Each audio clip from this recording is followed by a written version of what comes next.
están? Con el gusto de siempre, iniciamos otra entrega de Séptima Noche en Celta Televisión desde La Perla, desde el centro de la ciudad de Tres Arroyos, con dirección de cámaras de Ariel Wolfram, con nuestros invitados. Hoy un hombre célebre del deporte, del fútbol de la ciudad, que bueno, tiene pasión por el aire libre, porque jugó muchos años al aire libre con el fútbol y entrenaba, además, y ahora tiene un camping en un lugar maravilloso de la costa atlántica. Se llama Roberto Andreasen, lo van a conocer seguramente por el Toli Andreasen, ¿no? ¿Es así? Sí. ¿Cómo te llaman por Toli? ¿Cómo te va? Sí, sí, ¿qué tal? Bueno, muchas gracias por la invitación. Por favor. Muy grato poder venir a charlar y a contar un poco el presente de uno. Bien. Sí, era Toli, soy Toli, Sí. casi por Roberto por ahí no estoy muy identificado. Son muy pocos los que me llaman Roberto, pero bueno, quedó Toli desde chiquito, desde que mis hermanos me decían así, y bueno, quedó para siempre. Claro. Familia de origen danés, ¿no? Tu apellido. Sí, soy danés, si bien bueno, caí acá de rebote porque no me pudieron criar mis padres y me terminaron adoptando mis tíos. A los 6 meses ya se hicieron cargo. Mi madre de sangre era Andreasen. Sí. Y bueno, y quedé en casa de mi tío, que bueno, obviamente para mí es mi padre, como mi madre. Claro. ¿Y asumiste un poquito la costumbre danesa en algún sentido o no? No, ¿Comida o ese tipo de cosas? No, ya por ahí fueron, mi mamá era tana y entonces... Claro. Fue para otro lado. Buenas tardes, ¿cómo les va? Buenas tardes, ¿qué tal? ¿Cómo te va? Igualmente, Gracias. que disfruten de este rico café. Bueno, muchas gracias. Bien, y seguimos entonces con esa historia que tiene una infancia donde. Acá cerquita, acá en Lucio de López, Sí. enfrente de la Escuela 1. Frente a la escuela 1, bien en el Sí, centro. sí, viene en el centro, Sí. cuando las escuelas eran abiertas todo el día y uno podía jugar todo el día en el patio de la escuela. Ahí. Cuando se permitía que cualquiera entrara a las clases de lo que sea, estaba cerca de la plaza, o sea, Claro. todo el día era calle, actividad deportiva. Tenía enfrente a Tomás Ochandio, Hubo un profesor célebre, ¿no? sí, En la época. me crié con los Ochandio, con Carlitos Ochandio. Claro. Jugaba al fútbol ahí, me dejaban participar de clases que ellos daban, que en la actualidad es una locura, pero bueno, yo participaba de muchísimas clases que Tomás daba en la época esa, se daba en la Escuela 1, en el gimnasio de la Escuela 1, se le daba al Colegio Industrial. Sí. Y bueno, ya iba todo el día con Tomás, después me llevaba a su pileta y por eso un poco mamé la educación física. Claro. Que después fue un poco el destino en tu vida, ¿no? Sí, Claro. y jugué al básquet en Costa Azul. También. Me dediqué, en realidad arranqué con básquet. Ajá. Ya te digo, hacíamos todo, donde me invitaban, hockey, sobre patín, todo era deporte. Era vida saludable y, como dijiste al principio, al aire libre. Claro. Ahora, ¿era un chico del centro? Del centro. ¿Del centro de la ciudad? Sí, Claro. era un chico del O sea, centro. ¿te manejaban en este barrio, digamos, en esta zona? Sí, en esa época nosotros callejeábamos mucho con mis compañeros Sí.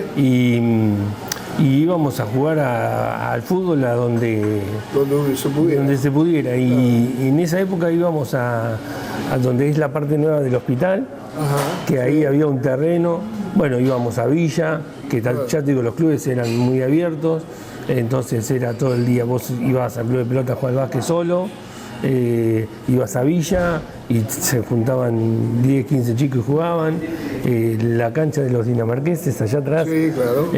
Bueno, y ya te digo, no había los riesgos de hoy, entonces era tardes libres de abrir la puerta y decir, mamá, me voy a la plaza, mamá, me voy a tal lado. Y como se hacía tarde, jugaba debajo del foco en la esquina. Y ¿no? jugábamos en la vereda mucho, sí, tenía vecinos, los Olesen, que eran 4, Escudero, Silverio, que ya no está, y bueno, y los que siempre se acercaban del barrio, como que de primaria, que teníamos muchos amigos y siempre estábamos jugando. ¿Y cuál fue tu escuela primaria? La escuela 1, sí. O sea, te levantaba un poco más tarde que los otros Siempre me chicos. levanté más tarde, siempre llegué. ¿Cruzabas la calle? Sí, siempre. Sí, era cruzar la calle, sí. ¿Te recordás algún docente de la época que te haya...? Y a mí, yo la primaria me marcó mucho Dione Urbieta, Sí. Perusín, perdón, de Urbieta. Ella me marcó mucho, porque también era amiga de mis padres, y fue un periodo en donde yo tenía un problema con el apellido, porque no tenía el apellido Andreasen, tenía el apellido García. Entonces, al ser amigo y en esa época que se podía charlar todo, me mantuvieron el apellido Andreasen toda la primaria, hasta que, bueno, pasé al secundario y el Colegio Nacional ya eso no se podía hacer, y de un día para el otro pasé a ser de Andreasen a García, y bueno, eso fue un shock muy grande, que venían mis compañeros pero me decían, ¿cómo? ¿No, y no era Andreasen ayer? Para un chico, sí, esos planteos sí, te marcan un poco. La verdad que fue duro. Nunca me victimizo porque hay situaciones mucho más duras, pero fue duro porque de pronto los chicos todos preguntaban y ya llamaba la atención, claro. Llamaba la atención, y ese primer año del Colegio Nacional fue muy para el olvido, porque bueno, no me dediqué mucho al estudio, estaba un poco renegado con todo, seguía jugando al básquet y bueno, y tuve ahí la suerte de tener una hermana que me dijo que si yo estudiaba, ella iba a hacer todo lo posible para ponerme el apellido, que era Ana, y me pasó al colegio de padres donde ella trabajaba, y bueno, ahí pudimos ser Andreas en un tiempito más hasta que llegaron los papeles y quedé con el apellido de mi madre. O sea que tu documento, ¿cómo es ahora? En ese momento tenía que firmar, cuando yo jugaba al fútbol, García, pero bueno, mi documento dice Roberto Andreasen. Que mi hermana hizo todos los papeles para que yo pueda hacer. Y quedaste más tranquilo con tu espíritu, digamos, después el fútbol. Lo que quería hacer. Yo siempre digo que el deporte me dio la identidad verdadera. Porque yo a los 15 ya estaba jugando en primera y ya empecé a verme en los medios como Roberto Andreasen, como Tolly Andreasen, y eso me salvó un poco la identidad. La marca de fuego, digamos. La marca de fuego, sí. Esas dudas que tenía de una cosa u otra, creo que el fútbol me afianzó y me dio esa identidad. Vamos al inicio de tu carrera deportiva. Básquet, fútbol, ¿dónde? Jugaba al básquet en Costa Azul. Sí.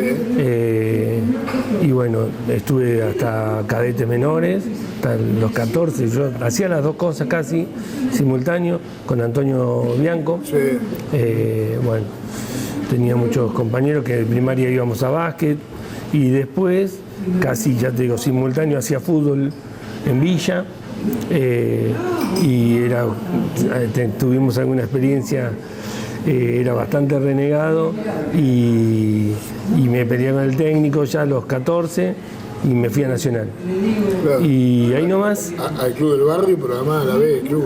Sí, la rivalidad, ¿no? salió un pase, un cambio de jugadores, y bueno, inmediatamente a los 2 meses Bruno Cini me lleva a Méndez.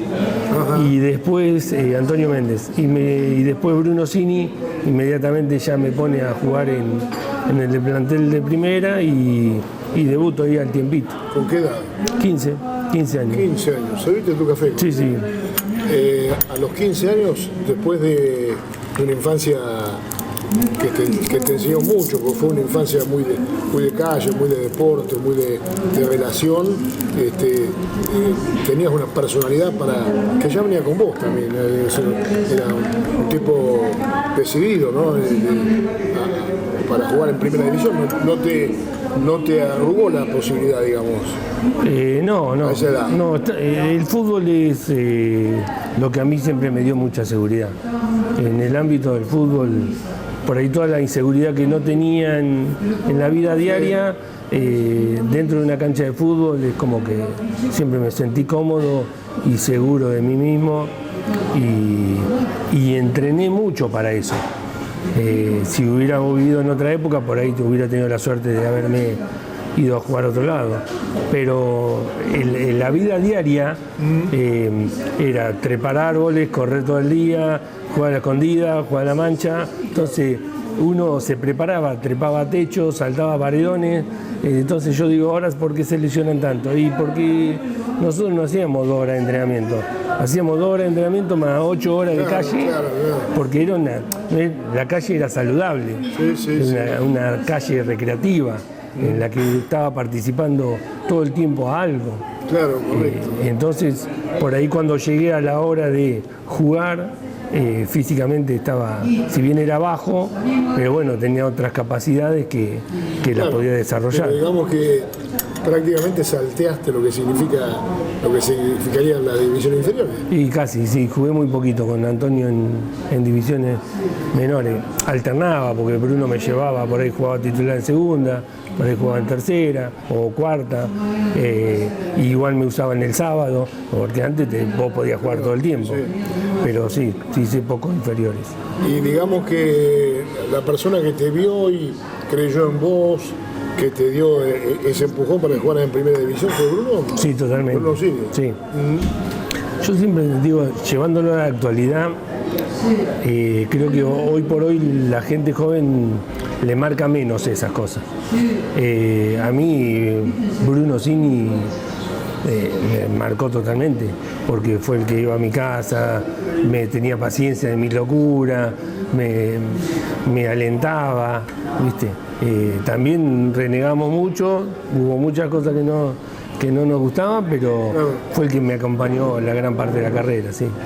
Y eso que era un hombre de pocas palabras, ¿no? Muy pocas palabras. Muy pocas palabras, sí, pero pero era una gran persona y ya te digo, a mí me cobijó mucho en un momento en que la adolescencia, viste, no sabes para dónde va, y bueno, él me dio ese espacio en el club, junto con jugadores reconocidos. Claro, eso te iba a preguntar, ¿jugaste con Laucha Pedone? No, ellos se iban, era el recambio de Nacional, era justo el recambio de Nacional. Cuando nosotros llegamos, ya estaba en segunda, entonces Bruno Cini decide hacer un recambio y bueno, estaba Gustavo Ferrario, Daniel Salomón, claro, bueno. que sí, eran líderes ahí, así que y vinimos con una tanda de pibes jóvenes, que era Beludo, bueno, Juan Gutiérrez, veníamos con la renovación. Buen equipo. Equipazo, sí, durante varios años después hicimos buenos torneos, ganamos campeonatos y sí, siempre con algún refuerzo. ¿Cuántos años estuviste ahí en Nacional? Sí, estuve muchos. Sí, yo jugué 21 años en primera, Nacional creo que fueron 16, 17 años. De hecho creo que uno de los que más campeonatos he ganado. ¿Y después de Nacional qué? Y después de Nacional en un momento surge,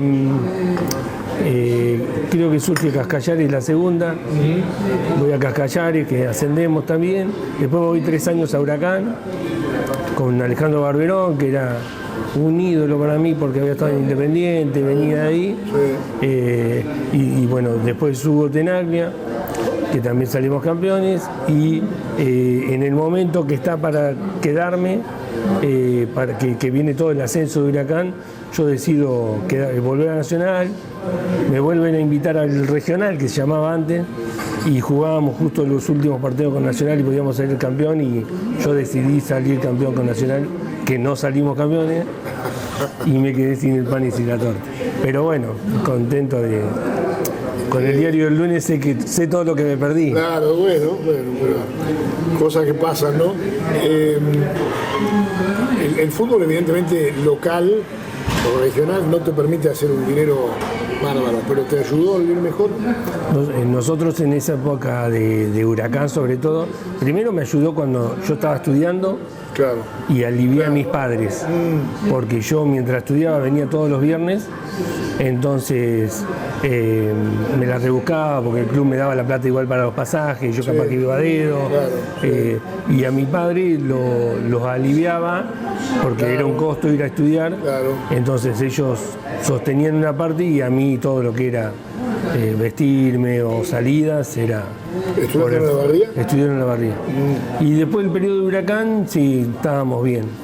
En ese momento se pagaba muy bien y bueno, me aportaba mucho para... Chao.